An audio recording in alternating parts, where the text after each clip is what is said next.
right, folks, we are back once again to the Slam and Sam show. I'm really glad we didn't go with Sam and Martin, the S&M show. Although we might have had some more viewers, but anyway, a different type of audience. a different audience. That's right. One day left. One day left, folks. Get on that Kickstarter. Tell your family, your friends. It makes a great. Special guest. Oh my gosh! Hey, Shane. What's up, guys? What's going on? What's going on? Nothing. All right, on tonight's show, we have Mr. Adam Gorham, and I guess we also have Shane. Oh, Shane's gone. Never mind.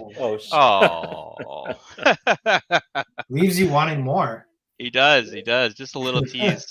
Shane is actually going to be a guest tomorrow on the the closing ceremonies, so you'll get more Shane tomorrow.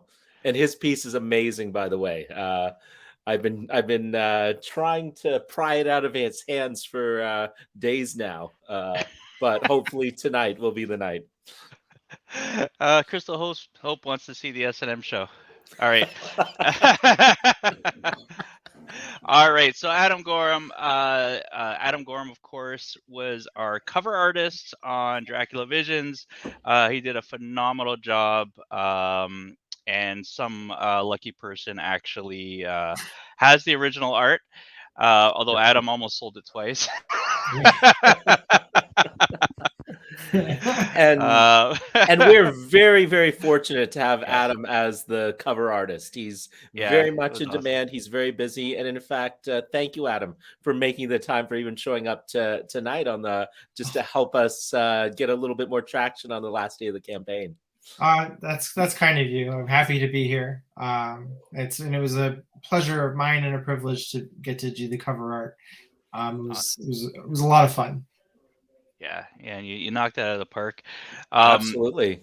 Yeah, we when you first showed it, it was interesting because I believe it was the black and white version you showed originally, and it made a lot of jaws drop, and we I think we had the biggest discussion around whether we wanted to actually colorize it or keep it in black and white. So I think we have the best of both worlds. Yeah, we landed on let's just do both. So we have our original colorized version, and we also have the black and white version, virgin cover.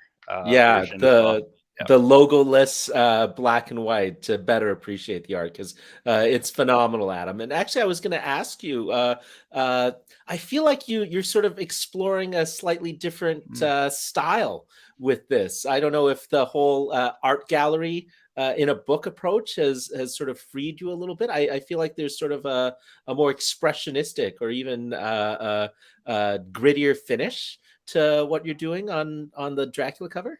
Yeah, well, you're not wrong. This past year, I've been trying to really push what I can do in terms of style, just traditionally. Like I have been seeing the phenomenal work a lot of my peers are doing with digital tools, and it's amazing.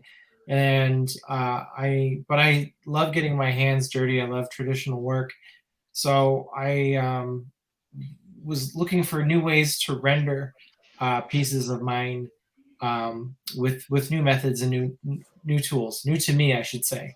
So with the Dracula piece here, I used an airbrush gun, something that I've been using in certain works recently.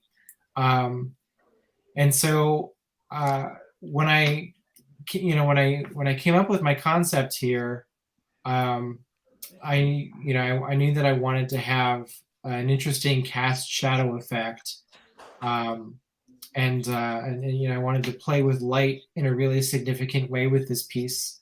And I was trying to think of what makes Dracula and vampires in general scary and frightening to me. And part of that is that I think, I think what's scary about them is that they get you when you're most vulnerable. In part because you let your guard down, they have a certain sway or a power over people. But I think what epitomizes that is the idea of a vampire creeping into your room at night. And so I wanted to go for something that felt very much like a night terror. So here we have Dracula literally creeping in through a window. And this was a significant moment in the original film, which I know we're not really doing, but it was one of those moments that really did stick out in my mind.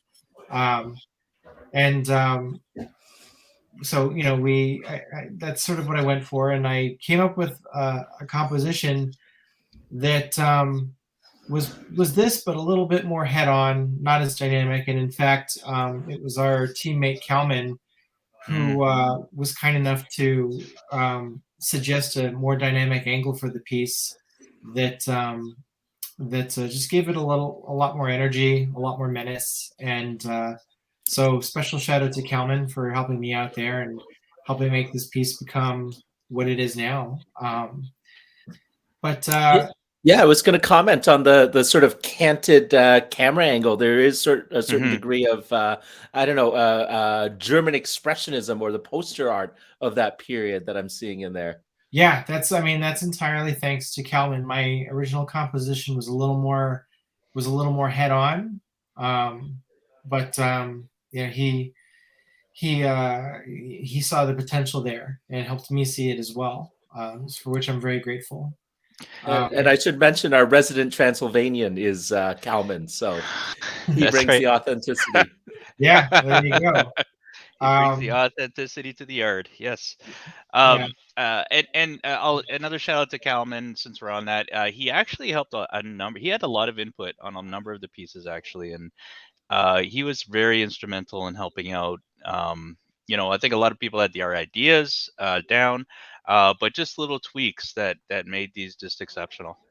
Yeah, I mean that doesn't surprise me to learn. Kalman is he's got a wealth of experience and just a really keen eye for creating interesting compositions. And for as long as I've known him, he's been extremely generous with with his knowledge and with his technical eye.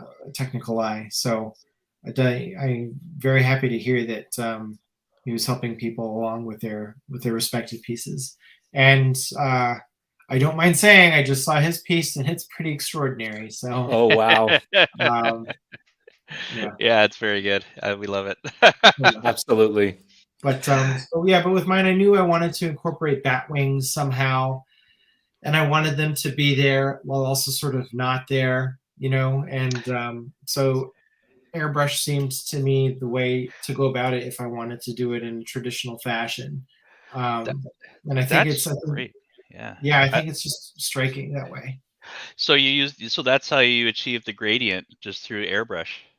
Yeah, I mean, there's a variety of things going on here, but the gradients that you're seeing with the wings and over most of Dracula himself is achieved with airbrush, and there's some tonal wash and black pencil crayon, but that was the airbrush is doing a lot of the heavy lifting in this piece. And there's a beautiful subtlety to that as well, in terms of, it does, at a glance, there is a lot of solid blacks, but then you look a little closer and there's a lot of depth in that darkness that you've laid down. So that's all the work of the airbrush, eh? Yeah, and I actually really like the way that you phrase that, depth and the darkness, which didn't occur to me before, but that's essentially what I am trying to achieve here. Just this, the sense that there's this specter in the shadows, and the shadows go, you can get lost in them. So I'm happy to hear you phrase it that way. And have you been jumping back and forth between your digital tools and your physical? A little bit. I'm working on a variety of things at the moment, and so I'll use whatever I feel is necessary to get the job done, because at the end of the day, it's really about meeting your deadline. And sometimes the best way to do it is to do it digitally, but I am very much a hands-on traditional guy, and so sometimes when I'm doing digital stuff, there is a learning curve that I feel like I can't devote the time to necessarily. So it's like I got to put the device down and just like get my hands in there and get it done.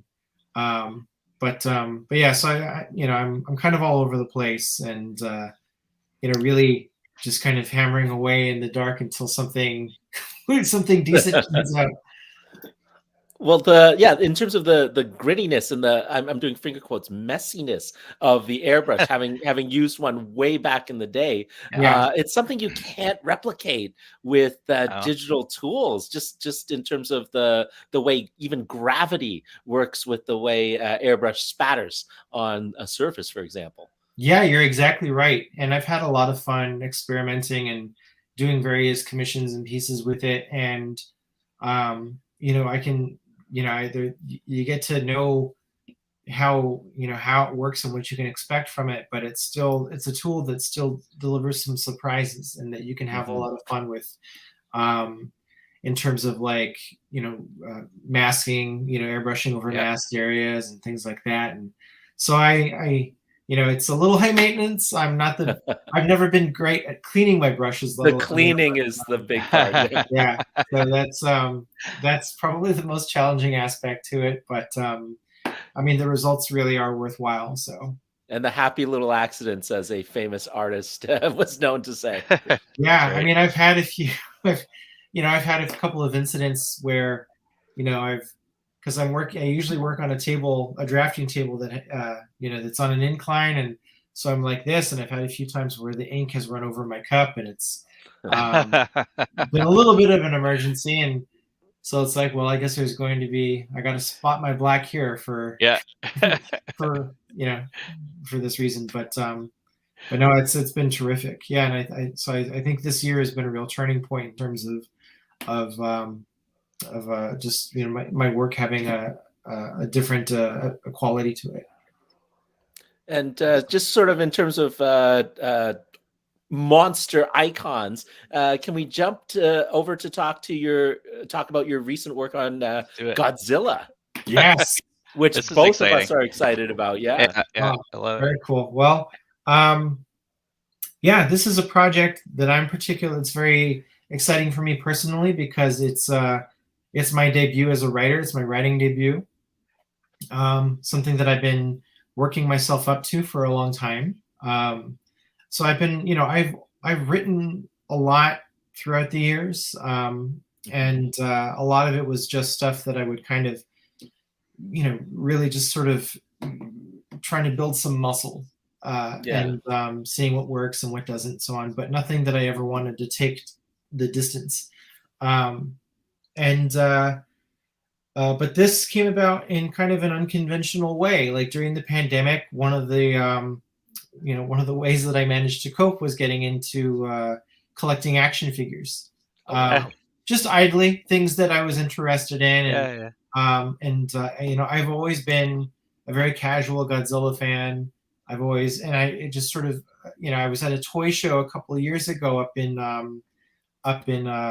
Belleville. And while I was there, I found like a retro Godzilla doll that I was certain I had as a kid, but I took a liking to it. And so I had that one, and I was like, well, maybe I need more Godzillas. So, long story short, I, started collecting other toys, and so, there it is. There's the cover. By EJ Su.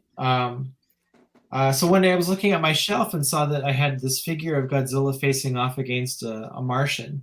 I just got this idea for a story about, what if, Mars invaded and Godzilla showed up?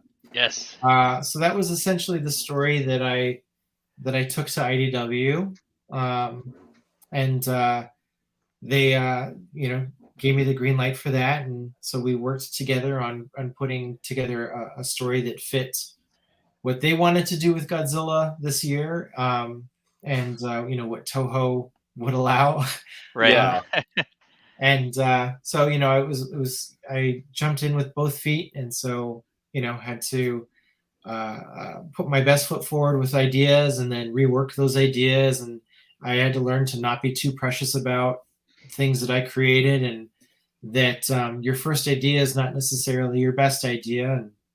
And so I, and then also the fun challenge of working with licensors and licensed properties. So you begin to realize, like, you're playing with somebody else's toys, and there are rules to that, and you got to work within those boundaries. So Right. it was a heck of a learning experience for me. But in a nutshell, I have a story where the Zillions invade Earth. Godzilla shows up, and he ends up on Mars, where he fights his nemesis, King Ghidorah. That's awesome. Yeah. We have a question. Are you just writing or art as well? I'm doing the art as well. Yes. Yeah. Fantastic. So I initially pitched this as just the writing.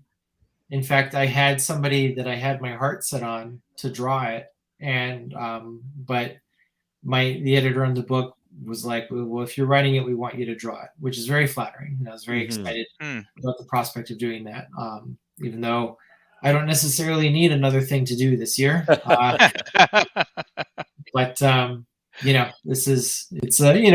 important project for me, and it's a very wacky story, and incidentally, it's set in the mid 90s. And oh wow. And so it plays on, when I was a kid in the mid 90s, alien invasion movies were in vogue. You had Independence Day, Mars Attacks, Men in Black, things like that. And so like I'm riffing on that energy here. And ironically, the creators of ID4 also did a Godzilla movie too. That's true. And yes. Just to kind of show for how long I've been waiting to tell a Godzilla story, I guess. I remember when I think it was like in 6th or 7th grade when that movie came out, and I desperately wanted to see it. I dragged my friend with me to see it after school. He wasn't really into it, and I loved it when I watched it. I have obviously a different appreciation for it now, but it was right up my alley. And I remember after seeing that, it was really all I could think about for a little bit. And I even got like this little toy set that I still have, just like a miniature Godzilla that had some miniature army men and some miniature Mohawk helicopters. And I remember like arranging these toys and trying to do my version of what a better story of that movie would have been. And I remember like telling my friends about it. That's funny. Because I was like, because in my mind, this was the coolest shit. You know what I mean? And I remember my friend saying, like, why do you want to tell a story that's already a movie? I don't get it. And, but I for the longest time, I guess I've just had this desire to do my own Godzilla tale. So I get to finally realize that. So cool. After that, what meaning will my life have? We'll figure that out. Not at all. Now, I should ask you this, because we both came up through Ty Templeton's comic book boot camp school. Oh, me too. There we go. So Ty really, as a creator, he's very holistic as well. And in addition to his drawing classes, he does talk a lot about writing and storytelling. Did you take a lot out of his classes in terms of forming how you go about writing? Yeah, absolutely. Like I took his course that was all encompassing, so it dealt with art and writing and boot camp. Yes, the boot camp. And the wonderful thing about that is that I was actively working on an indie book, Teuton, that I made with my friend and creative partner Fred Kennedy. So I would go to his classes at night, and then the next day directly apply to my work.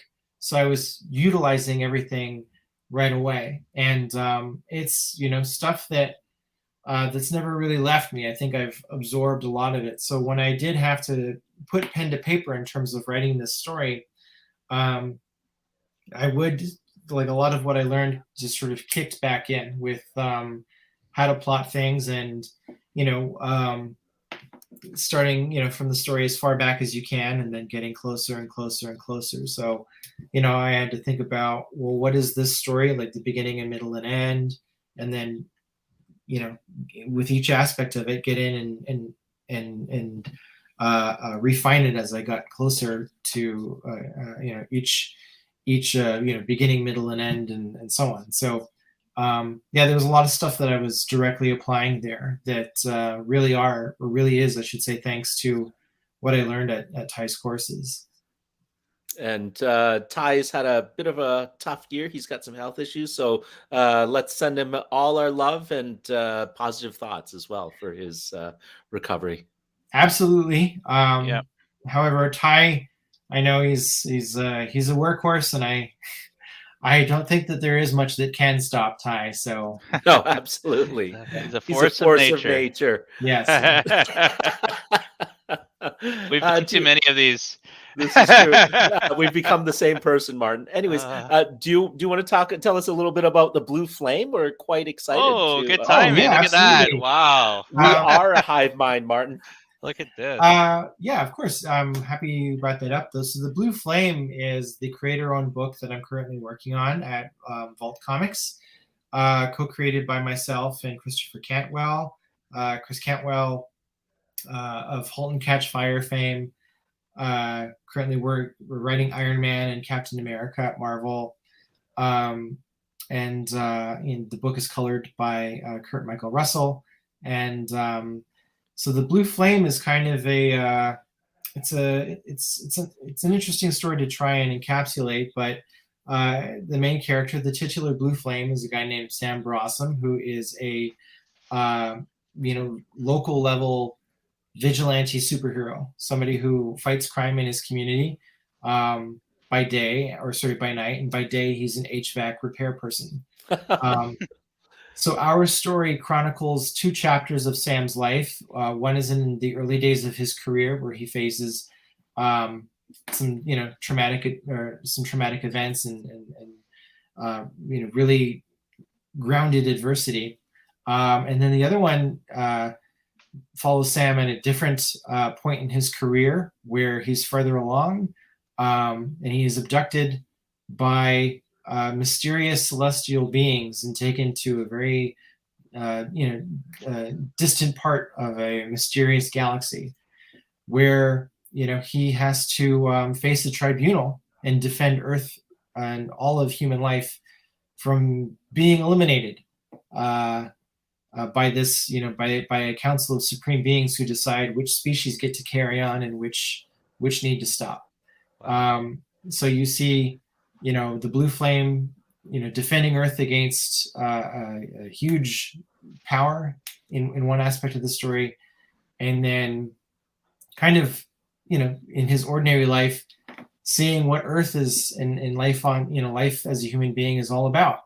And, one story kind of informs the other. So it's, packed with fun cosmic sci-fi stuff and a lot of very heartfelt tenderness and heartbreaking humanity stuff as well. So we cover a lot of bases in this book. And this is creator-owned work, right? Creator-owned work. So it's all original and not a movie yet. Fingers crossed. But no. So it's we're telling an original story. It's a 10-issue tale. We have a finite ending. We're at the halfway point now, and yeah. So there's 5 issues out so far. I encourage people to go out and check it out and follow us to the end. And it must be quite liberating for you to be able to indulge in this, especially since we were just talking about the limitations, for example, of work for hire and working under a licensed property. Yeah. Do you feel the sense of freedom? Yes, I do. It's I started out working and doing a lot of creator-owned stuff, like with the Violent and Teuton, and so I kind of cut my teeth doing my very own stuff.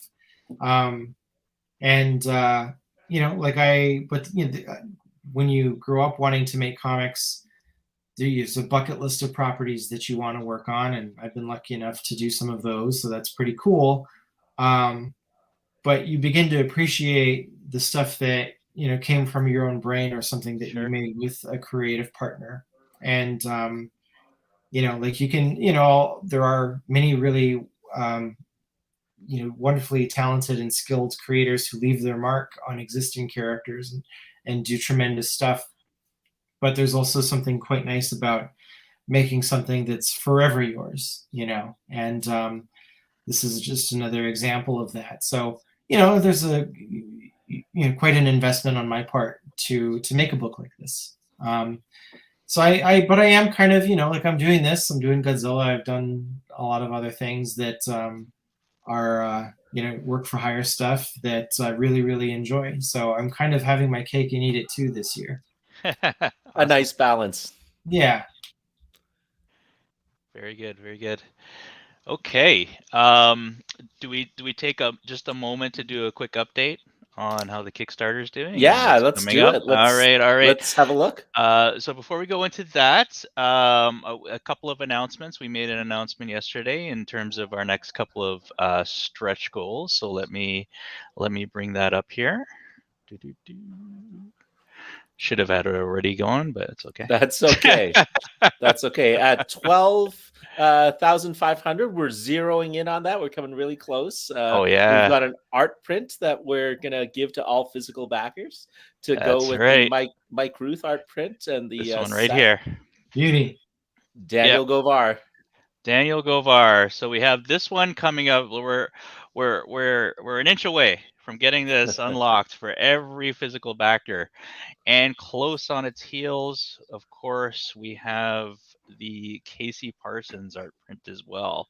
And it's funny, Adam, you were mentioning the scary part of Dracula is appearing in the middle of when you're most vulnerable. And I think this one captures that a lot as well. He did a great job on this. Yeah, I was. This is one of the pieces that I was really drawn to, seeing it in person at the gallery the other night. It's a wonderful piece by Casey. So, and seeing its vividness in person is a whole other. Oh, it's beautiful. Other experience, but it's a really terrific piece. Absolutely. If folks are in the Greater Toronto area, come down to the Raid storefront gallery at Roncesvalles and Queen and check out all the original work, including Adam's, of course. Yes. And if you've missed it, we've also uncovered the cover reveal. The cover reveal. Boom, right there. Which is, I think it's just genius. If you look closely, you could see a lot of influences there across the board of all of the different iterations of Dracula. So Eisner Award winner Ramon Perez, head of the Raid Studios, who is also been nominated this past year as best cover artist. So very, very lucky to have not only Adam do the regular version, but Ramon stepping up and helping us out by delivering such an amazing design for the limited edition hardcover. My favorite part is this bottom right part right here. It's a puppet with a with a hobby of counting, I believe. There you go. Yeah.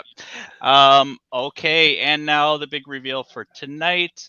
If we hit the 14K, boom, we are going to be using Kalman's fantastic art piece as a magnet that will be available to all physical backers for free. So we are right on the heels of getting this unlocked. If you can, have a look, tell your friends, tell your family, get on that. We want to be able to give you all this stuff. So 24 hours left. We're very close to 24 hours left. Yes. Yep. Absolutely. So there you go. And Adam mentioned this earlier. Kalman absolutely did a fantastic job. No, for sure. It's Jay says, I want that magnet. Spread the word, sir. Spread the word. All right. There you go. Fantastic. Anything else you want to mention, Adam, in terms of work coming out? I know you've got some Valiant stuff as well, right? Oh, gosh. Well, Valiant just solicited a Shadow Man cover that I did. It's a Fright Night homage for, I believe, issue 5. Nice. I think that's out next year. So, you know, I think you can pre-order it at this point, but you got to be a little patient on getting your hands on it. Yep, there it is. That's great.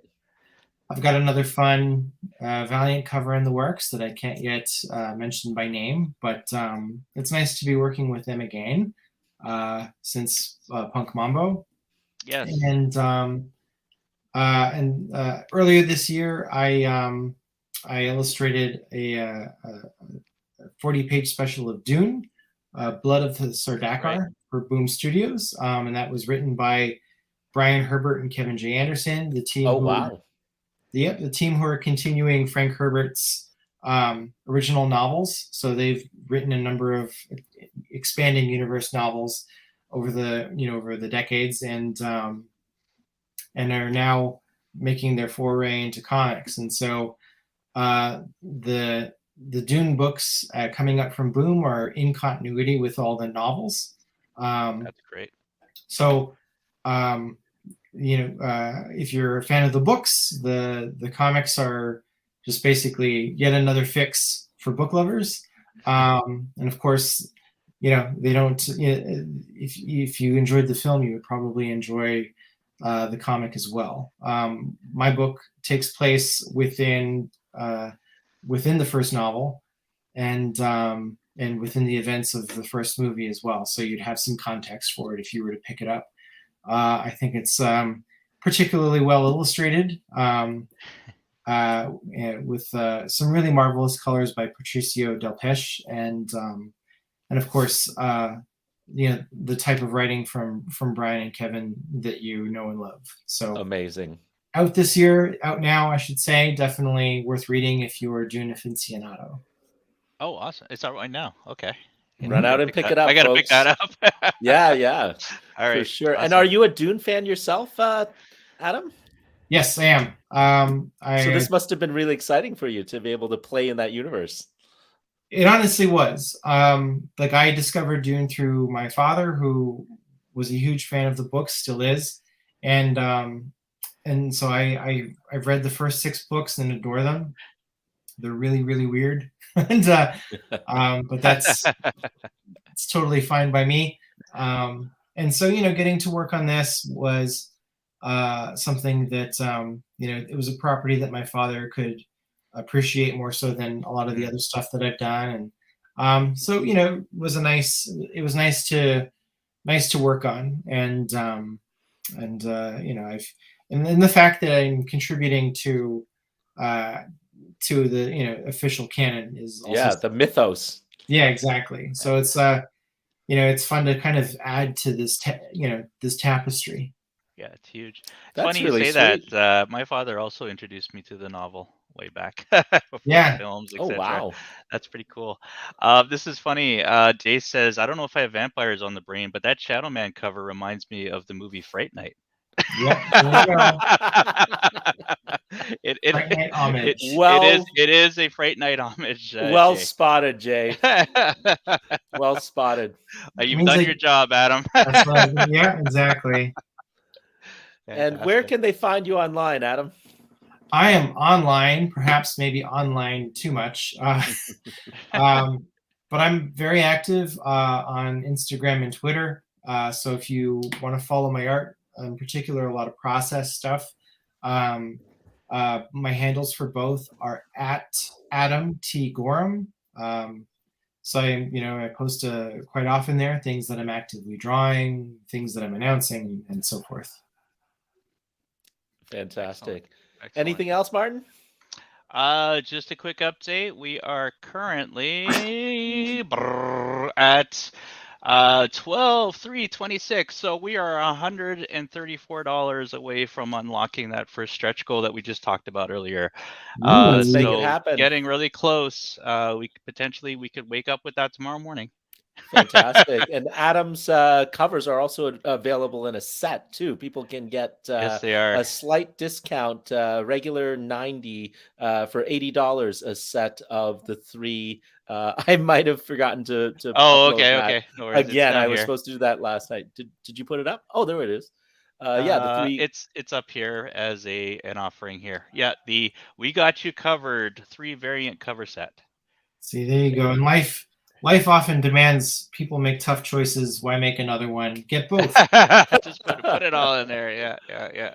For sure. Yeah, you won't regret it. You got your read copy, and then you got your copy that you'll lay out there for people to look at, and then you have the one for the wall.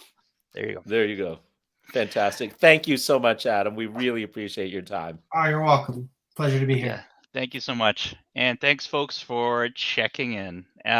Be back here tomorrow at 8 o'clock. We're going to have our closing ceremonies from 8 to 9, where the Kickstarter is going to end. And we'll have a number of guest artists and guest folks that have been crucial to putting this all together. So don't miss that. Cheers, everyone. Night. Thank you, Adam. Thank you, Sam. Thank you.